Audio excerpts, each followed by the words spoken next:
Hello, everybody. Dr. Rick Wallace dropping in on you. Hope that you're having a good weekend. Hope everything turned out the way you wanted it to over the course of the week. If not, remember what I always tell you. If you're still breathing, you're still in the fight.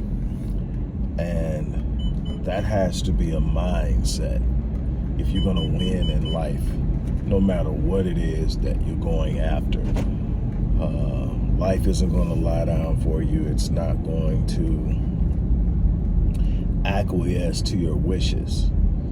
It's going to be molded by your force of persistence and relentlessness that simply says that if I'm still breathing, I'm still in the fight. A relentlessness that says I'm going to get it or die trying. Ain't no easy win out here. And I just wanted to drop that on you. I want to talk to you real briefly while I'm leaving the office and headed back to the house. And that is on how dangerous the skewed nature of our humanity as a people. And when I say as a people, I'm speaking specifically along the lines of race. So I'm talking about blacks. It is immensely dangerous in the formative existence of our humanity. It is extremely dangerous for us in the total and end game outcome of who we are, what we're aiming for, and where we're going. What do I mean? I mean that we by nature, despite all of the narratives that are constantly presented by us and the constant push to put forth our worst representation. So the world gets to see the worst of us in every possible scenario.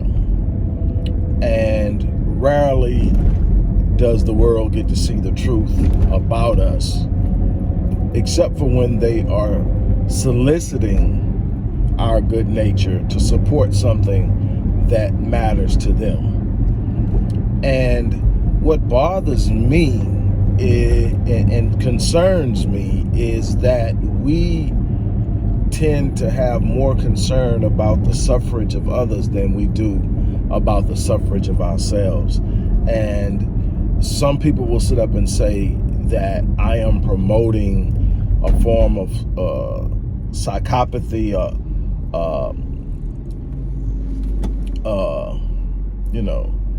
and the truth of the matter is that that's not what I'm saying. I'm not saying that it's something wrong with caring about what other people are going through. I think that that's an endearing quality that really is a part of who we are deeply and naturally, and especially considering everything that we've been through as a people. Seem like we would be the most non-trusting or distrusting group. It seems like that we would be the most hostile and perpetually angry group. It would seem that we would be the most unforgiving group. But generally speaking, look at us. We're constantly forgiving. We're constantly concerned about others. From everything that's going on right now in Afghanistan to everything that goes on with immigrants and all of the immigration laws and the treatment of immigrants and their children. And again, I'm not saying don't care about that. I don't want to see a world where there's no humanity. I love the humanity about us. What concerns me is that we tend to have very little humanity when dealing with one another. We don't have enough humanity when dealing with one another to unite, to be concerned, to care, to show empathy. We are extremely hostile towards one another. If you really want to look at it, we tend to turn on one another. We tend to judge each other so critically and harshly and without love that it's sort of, an enigma. of some sort, to see at the depths at which we will go at each other. I mean, almost with an intent to destroy. You know, we have no room for forgiveness, no room for understanding, no room for allowing growth and real concern. But we'll be out there concerned about what's going on, like I say, in Afghanistan, what's going on in immigration, what's going on in other communities in the U.S. and in other countries around the world. And yet we'll have this animosity towards one another that's literally leaking with vitriol. And we don't understand why we are where we are. The humanity first needs to exist at home. You must first take care of home, care about home, love home, build home, establish home before you can extend your concerns anywhere else. That's the thing that we have not learned collectively yet, is that we are in everybody else's business, fighting everyone else's fast, fighting the fast for the LGBTQ community, fighting battles for the Asian community, fighting battles for what's going on in Afghanistan. Yes, there are a bunch of atrocities taking place around the world. And we are at many points in times the victims of those atrocities. And that's where our focus needs to be. We need to be in a place where we are capable of defending ourselves, making our presence felt, capable of establishing effective strategies through which we can respond to any adverse behavior aimed towards us. That's our number one priority. Before we can move out and be all engaged and involved in the struggles and the fights of other people, especially when you consider that when the time comes for those other groups that we so rapidly run to the side of, when it's time for them to do the same for us, they're nowhere to be found. We fight our battles alone. And we must be aware of history for the understanding of how things work and happen, so that we don't fall victim to history again. And we are horrible in that area. I'm just looking at all of the things that are being done, and I'm looking at how we attack each other. There's no room whatsoever. I put up a video a few days ago. I think I even did a live stream on it. I can't remember. But it was concerning the murder of Janae Gagne, more affectionately known on the internet as Miss Mercedes Moore, someone who I didn't even know existed until she was killed, and it became major news. And, you know, those who know me know that I am not a big fan, and I'm putting that lightly. No, let's just be honest. I'm not for the social media influence on our children that pushes certain lifestyles. So on the surface, that's not something that I would approve of, but at the same time, I can literally be genuinely empathetic with the loss. I can be empathetic with her father and her parents at the loss. And I can, without any inhibition, speak to the senselessness of her murder and still say that the fact that she lived in a certain type of way probably exposed her to things that increased the risk of that type of situation, but at the same time not victim blame her. Because no matter what that person did, that type of end result isn't justified. There's nothing a person does outside of threatening your life that justifies you taking theirs, or somebody taking the life of someone you love that justifies. Because I'm telling you, you hurt something of mine, I'm gonna hurt you. Bottom line. So, and I don't care whether it's right or wrong. I'm just saying that's my code. You hurt something that I love, I'm gonna hurt you, and probably in a worse way than you hurt them. So, but to sit up and just say somebody's fixated with, you because of a lifestyle you live, and decides that they're going to encroach upon your personal space and ultimately rob you of your life and rob your family of their future with you. There's no acceptability to that. But the way that people have descended upon this and made this about her lifestyle more than it is about the senseless slaughter of her. And again, I don't approve of the lifestyle in the slightest bit. I've spoken on it multiple times. I think it's a danger and a threat to our children as a whole, because it gives them an idea of something they can have when they really, really, truly can't. And for the most part, for every person that wins at this game, hundreds of thousands are losing and putting themselves at risk in the process. Also, diminishing their value in the process. But my thing is, no matter what anybody thinks about her, she had parents who loved her. She had a sister who loved her. I don't know if she had any other siblings, but I know she had at least one sister who loved her. She had parents who loved her. So my thing is, we've got to learn how to feel for one another, even in situations where we don't approve of things, approve of different things that people are doing. Should we be working and coming together and saying, hey, look, I would love to see something different for our children or something different for our youth. I want to see something. Absolutely. I think that that's important. I think that we have to be somewhat culpable as well as to how we have allowed this to become such an impact and influence in the current culture, if we were really doing what we were supposed to be doing in the first place. And this is only one example.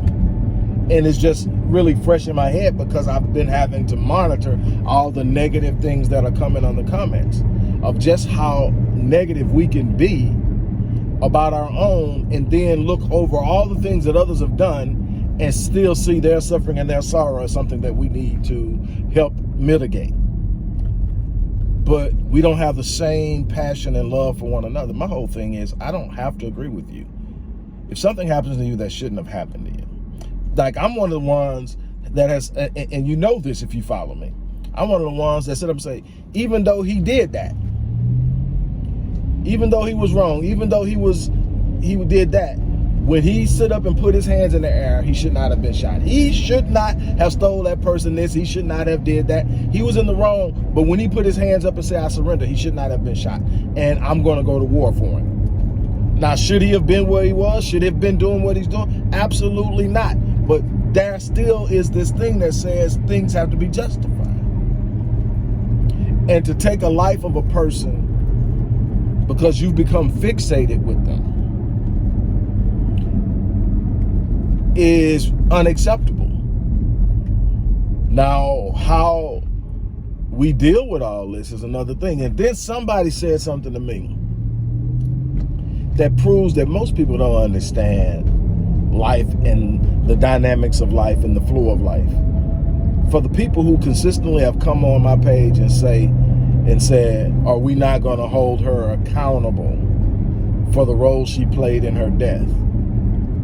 Okay, let's say that her life on Instagram, and for what I understand, she had an account on, I think it's OnlyFans, fans only, something like that. And for what I understand, that's a pretty explicit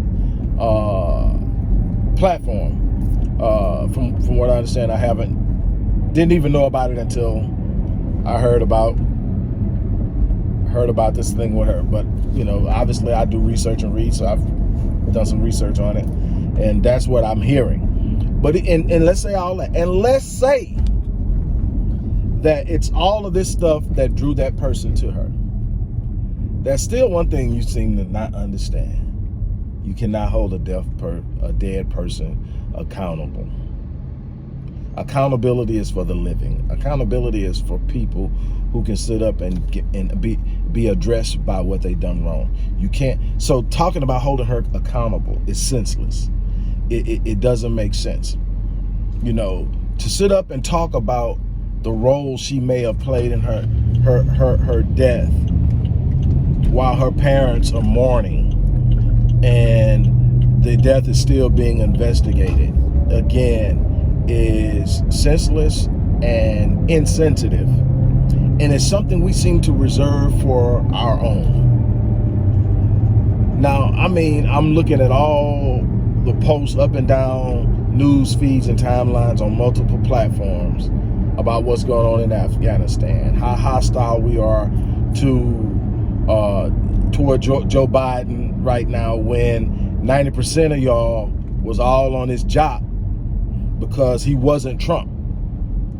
And I was telling you that he was more lethal and dangerous to blacks than Trump was. Nobody wanted to hear it.